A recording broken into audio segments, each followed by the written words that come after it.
Here's a great tip for you buyers out there looking to make your offer more competitive.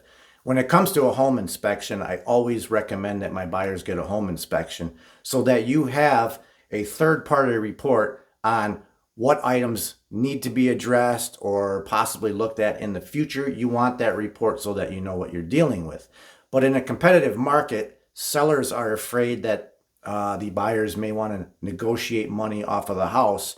And when we have such a competitive market, you don't want to do that because your offer may not be accepted. So one of the things that you can do is on your offer, simply state that you want to have the inspection, but you're not looking to renegotiate the price. You just want the inspection so that you have the report, so that hopefully if your offer gets accepted, you'll know what items that you need to take a look at and get those handled. And this is going to be music to a seller's ears. I'm Stephen Edward. You can definitely reach out to me at StephenEdwardDetroit.com and Stephen Edward Detroit on all the social media channels.